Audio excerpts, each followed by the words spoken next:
Materiales de la ingeniería. Mi nombre es Laura Paola Vargas Leal y les voy a hablar sobre la definición de materiales y sus características. Definición de materiales. Los materiales son sustancias de los que están formados los objetos o productos, formados por elementos con una composición y estructura única, y que además pueden ser usados con algún fin en específico. Características de los materiales. Los materiales pueden ser de origen natural o sintético. Los de origen natural son aquellos que encontramos en la naturaleza, mientras que los de origen sintético son aquellos creados por el hombre a partir de materiales naturales. Específicamente, los materiales sólidos se clasifican en metales, cerámicos y polímeros. Estos, a su vez, al combinarse pueden formar materiales compuestos. Características de los materiales metálicos. Los materiales metálicos son sustancias inorgánicas compuestas por uno o más elementos metálicos, unidos por medio de enlaces metálicos. Propiedades. En su mayoría son sólidos, en condiciones ambientales normales. Suelen ser opacos y brillantes, tener alta densidad, ser dúctiles y maleables. Tienen un punto de fusión alto. Suelen ser duros y son buenos conductores de calor y electricidad. En la ingeniería, los materiales metálicos se han constituido como materiales fundamentales a nivel estructural. Los metales y aleaciones suelen dividirse en dos tipos, los metales ferrosos y los metales no ferrosos. Los metales ferrosos son aquellos materiales que contienen hierro en componente principal. Los metales no ferrosos son aquellos metales que no contienen hierro o contienen muy poca cantidad de ello. Materiales cerámicos. Los materiales cerámicos son materiales inorgánicos formados por la unión de un elemento metálico y un no metálico. Propiedades. Son quebradizos y frágiles. Tienen una gran dureza, a pesar de ser quebradizos. En su mayoría no son buenos conductores de calor ni de electricidad. Débiles ante compresión, inestables químicamente, translúcidos y opacos. Tienen una buena resistencia térmica y son duraderos. Diferentes autores reportan tres tipos: las cerámicas cristalinas, los vidrios y las vitrocerámicas. Los cerámicos cristalinos incluyen los silicatos tradicionales y los compuestos oxídicos y no oxídicos. Los vidrios son sólidos amorfos, cuya estructura es alcanzada por medio de diferentes técnicas de producción. Finalmente, las vitrocerámicas combinan las propiedades de los cerámicos cristalinos y los amorfos. Materiales poliméricos. Los materiales poliméricos se dan por la unión química entre muchas unidades repetitivas conocidas como monómero. Propiedades. En su mayoría tienen una rigidez baja, son dúctiles, poseen una dureza baja comparada con otros materiales, son aislantes eléctricos, son opacos y transparentes y muy susceptibles al calor. Son esencialmente moléculas orgánicas de carbón e hidrógeno, organizadas en cadenas gigantes con elevados pesos moleculares. Algunos de los ejemplos los podemos ver en bolsas de basura, fabricación de tuberías, empleando en algunas telas sintéticas y en el PET. Materiales compuestos. Son fabricados mediante la combinación de dos o más materiales, buscando obtener las propiedades de estos que no poseen de manera individual. El concreto es un ejemplo de ello. Resistencia. La resistencia de un material es la capacidad que tiene éste para soportar las condiciones externas requeridas de carga y ambientales. Dentro de esta propiedad se despliegan las siguientes, mismas que serán detalladas a continuación. La tracción es un esfuerzo contrario a la compresión. Se denomina tracción al esfuerzo interno al que está sometido un cuerpo por la aplicación de dos fuerzas que actúan en sentido opuesto y tienden a estirarlo. Por ejemplo, cuando se cuelga un elemento de una cuerda, la cuerda queda sometida a un esfuerzo de tracción, tendiendo a aumentar su longitud, como es el caso de los puentes colgantes. Las cuerdas tienden a ser traccionadas. La compresión es la fuerza más simple de la naturaleza y generalmente es la expresión directa de la gravedad terrestre. Es una acción mecánica que tiende a reducir el volumen de un objeto al ejercer presión sobre él, como es el caso de las columnas y los puntales. Es importante mencionar que un material constructivo debe ser evaluado únicamente en función de la tracción y compresión que resisten, ya que son las bases de los esfuerzos de torsión, flexión y cortante. La torsión es un esfuerzo que ocasiona una deformación del cuerpo estructural sometido a dos partes de fuerzas y que actúan en direcciones opuestas y en planos paralelos distantes. Por ejemplo, las cigüeñales y las manivelas, mientras que la fricción es la resistencia que se opone al desplazamiento o la rodadura de la superficie de un cuerpo sobre la de otro. Por otra parte, la flexión genera una deformación de un componente estructural cuando la pieza es sometida a fuerzas transversales, generalmente situadas en un mismo plano y que actúan perpendicularmente al eje de la pieza, como es el caso de las vigas. El esfuerzo cortante es aquel que actúa tangente a la sección. Se produce cuando se aplican fuerzas perpendiculares a la pieza, haciendo que las partículas del material tiendan a resbalar o desplazarse las unas sobre las otras. Es el tipo de esfuerzo que sufre la zona de unión entre una viga y un pilar. La resistencia al agua es necesaria en la mayoría de los materiales de construcción. Si el material resiste a la humedad ambiental y también a la acción directa del agua, su durabilidad aumenta y su versatilidad también, como por ejemplo se ocupa el caucho y la cerámica, ya que se usa principalmente en zonas propensas a mojarse, por ejemplo ladrillos, tejas y tubos. La resistencia térmica es fundamental para un material que es usado en un componente constructivo. No solo debe resistir las inclemencias de un incendio, sino procurar al espacio interno el aislamiento térmico necesario para crear un ambiente agradable. Los materiales poco densos son mejor aislantes térmicos que los materiales muy densos. Por ejemplo, el poliestireno expandido es uno de los aislantes más utilizados por su baja conductividad térmica y por su densidad.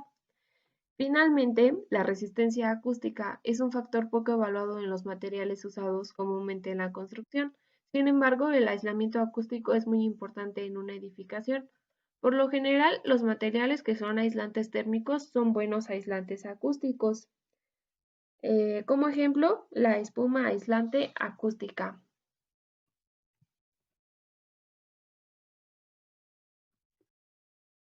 Estabilidad. La estabilidad de un material es la capacidad que tiene éste de mantener su integridad física y dimensional a pesar de las condiciones externas incidentes a lo largo de un tiempo determinado.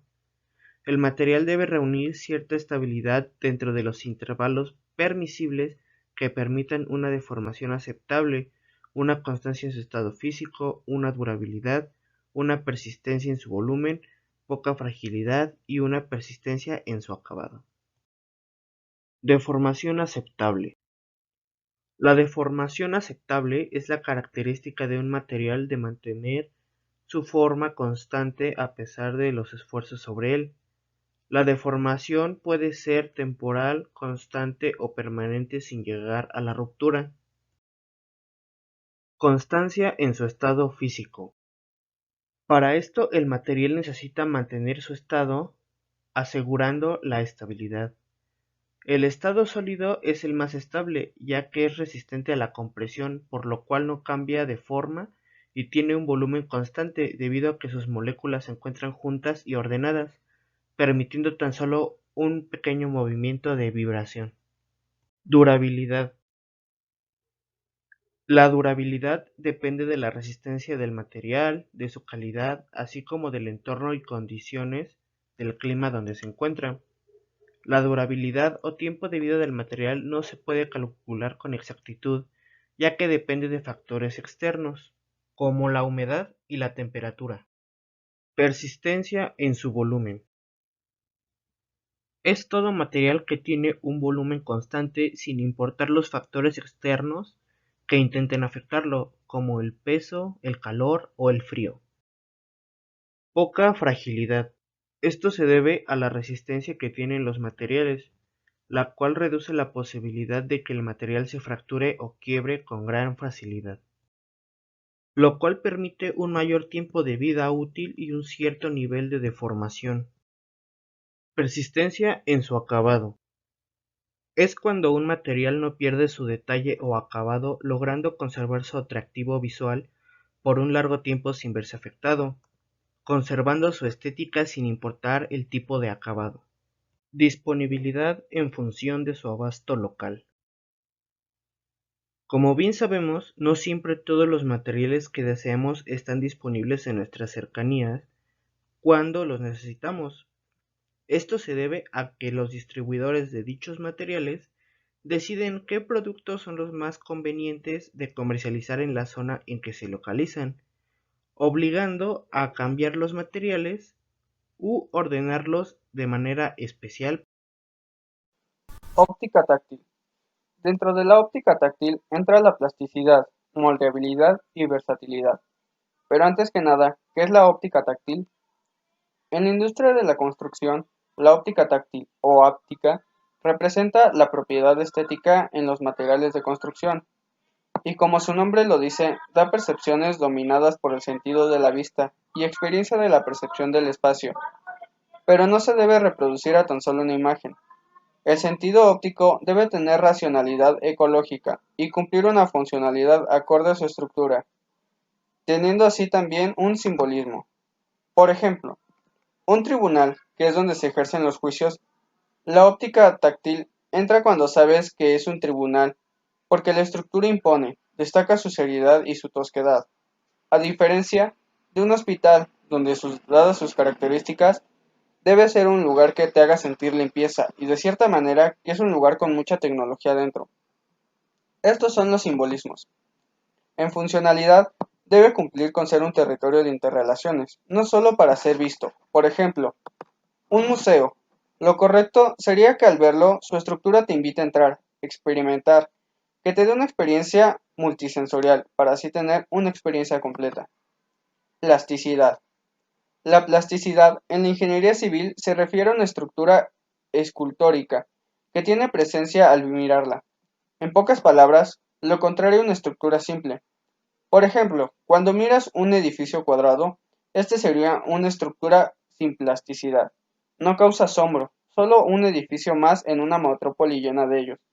Pero si vas a Polanco o Australia y de pronto te encuentras con el Museo Sumaya o la Ópera de Sydney, los volteas a ver, destaca su arquitectura, que la hace bella, o por lo menos diferente a la vista. En estos casos, serían estructuras con plasticidad. Como su nombre lo dice, parece que era una plastilina y que alguien la moldeó de un cubo a una figura compleja. Aquí, un ejemplo de una estructura con plasticidad y una estructura sin plasticidad. Moldeabilidad. Los materiales predominantemente plásticos permiten su moldeabilidad, siendo esta la capacidad de un material de permitir que el componente que conforma pueda ser reproducido ampliamente mediante un molde específico y único. A este proceso se le llama producción en serie. Versatilidad. Dentro de la arquitectura y la ingeniería civil, la versatilidad tiene mucho peso, tanto en materiales, elementos estructurales u espacios. En materiales, por ejemplo, un material versátil sería aquel que cumpla con los estándares necesarios en múltiples zonas del planeta, que resista clima cálido y húmedo como clima frío y seco. En cuanto a estructura, sería aquella que permita múltiples usos. Por ejemplo, un museo necesita ser versátil en cuanto a su espacio, ya que al ser un lugar donde se exponen obras de arte, necesita el espacio adecuado para exponer tanto pinturas como esculturas sin que haya algún problema si llegan a cambiar la exposición. Materiales. En cuanto a materiales, ya que la óptica táctil utiliza el sentido de la vista en mayor porcentaje como medio, puede usar casi cualquier material siempre y cuando se adapte a la funcionalidad necesaria, aunque en su mayoría se usa el concreto, el vidrio y el acero, pues este es el que sobresale normalmente en la mayoría de cualquier estructura, y en elementos constructivos podrían ser arcos, bóvedas, pilares, fachadas o todo aquel elemento que sea visible podría complementar a la óptica táctil. Tabique. Primero que nada, ¿qué es un tabique? Regularmente el tabique es confundido por los ladrillos, pero los ladrillos solo son un elemento de lo que un tabique puede estar construido. El tabique es un elemento constructivo utilizado para dividir o aislar zonas en un espacio interior. Regularmente es delgado, no superando los 14 centímetros de ancho, por lo que no tiene ninguna función estructural. Puede estar elaborado con ladrillo o bloc, tabla roca y tablas de madera, entre otras. La diferencia que tiene con un muro es que los muros son más gruesos y regularmente se utilizan para delimitar el perímetro de zonas a construir. Para continuar, es necesario ver las partes y tipos de los ladrillos y bloques. En cuanto a las partes, está la tabla, que es la cara más amplia, la testa, que es la cara más pequeña, y el canto, siendo la cara lateral. En cuanto a sus tipos, la denominación depende del lugar de donde se hagan los agujeros o taladros. Si el taladro se hace por la parte de la testa, entonces será un ladrillo hueco de tipo H. Si se hacen por la parte de la tabla, entonces depende de la cantidad de material perforado. Si el área de los taladros es mayor al 10% de la tabla, entonces es un ladrillo perforado de tipo P. Si es menor al 10% o no tiene perforaciones, es un ladrillo macizo de tipo M. A continuación explicaré diferentes tipos de tabiques con ladrillos, como lo son el panderete, el tabicón, la cítara de ladrillo, y especificaré en un material de construcción que es de mayor importancia, que es el block. El panderete se construye con ladrillos huecos sencillos de tipo H, regularmente de 4 a 5 centímetros de grosor, colocados a manera de canto.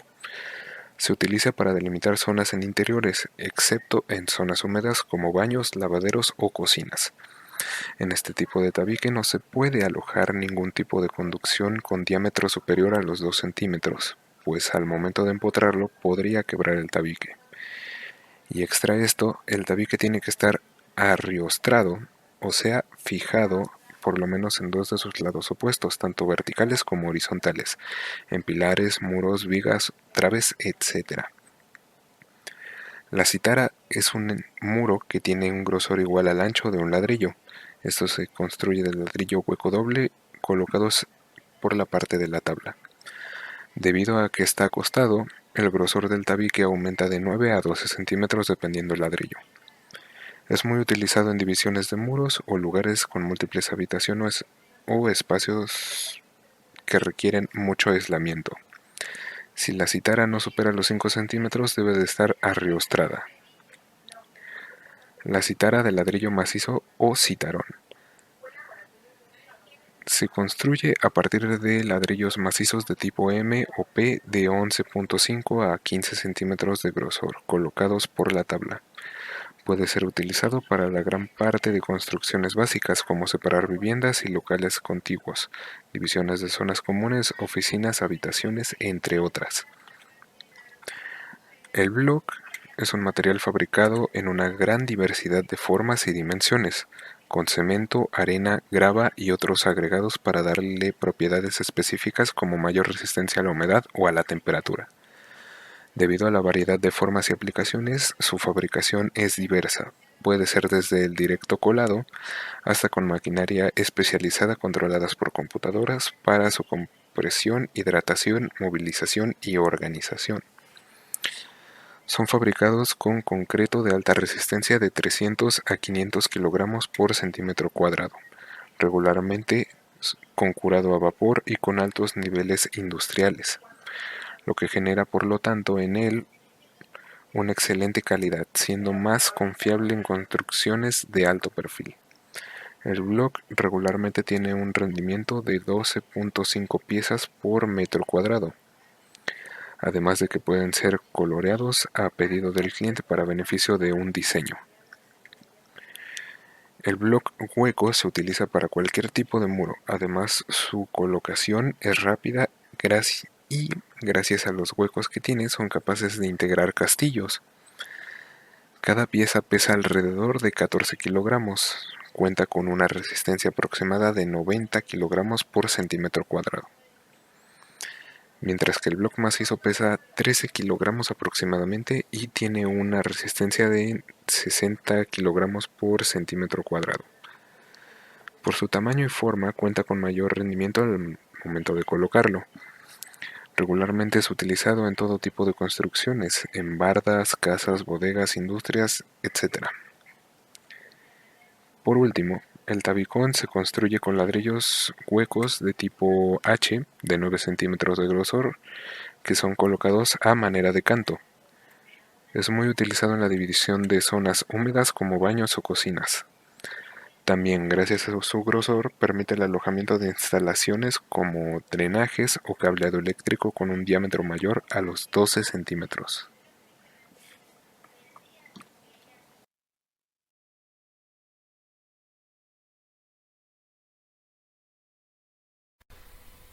Uno de los materiales utilizados en las construcciones son los impermeabilizantes.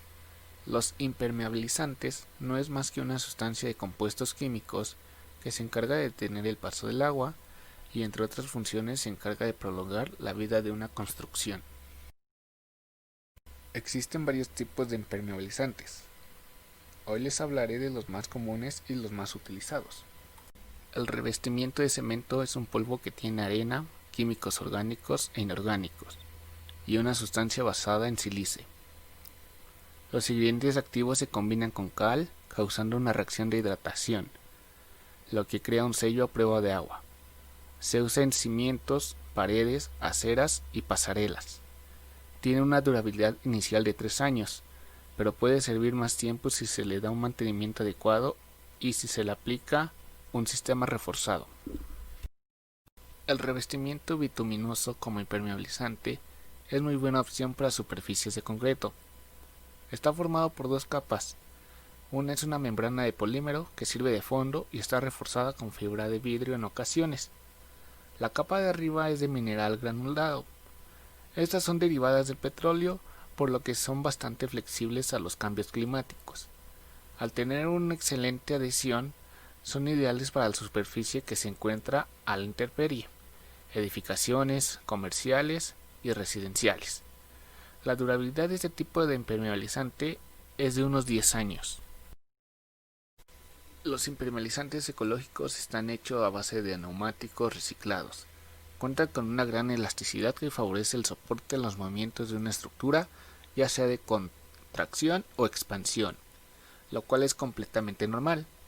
Tiene una gran resistencia a los cambios de clima, por lo que puede aplicarse en superficies que están expuestas al sol, a la lluvia, incluso en ambientes salinos.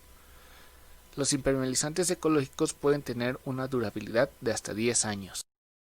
Los impermeabilizantes acrílicos están hechos a base de resina y algunos microponentes de cerámica. Se adhieren muy bien a superficies de cemento o láminas galvanizadas. Cuenta con una excelente elasticidad. Se necesita tener algunos cuidados básicos para el techo de la casa para que dure más tiempo. Los impermeabilizantes acrílicos pueden durar de 3 a 10 años, por lo que es importante hacerles un mantenimiento constante si es que se desea optimizar su durabilidad. Muchos consideran el impermeabilizante de poliuretano como la mejor opción. Son muchos los beneficios que ofrece este material y puede disminuir la absorbencia del agua de concreto, pero es un método bastante costoso. Pero existen riesgos de usar este material. Si toca la piel de una persona mientras la coloca puede ocasionar problemas de salud. Se utiliza como impermeabilizante de aceras, tanques de agua, balcones, estanques, techos, puentes, estacionamientos y más. Se estima que la duración de los impermeabilizantes de poliuretano puede ser de hasta 25 años.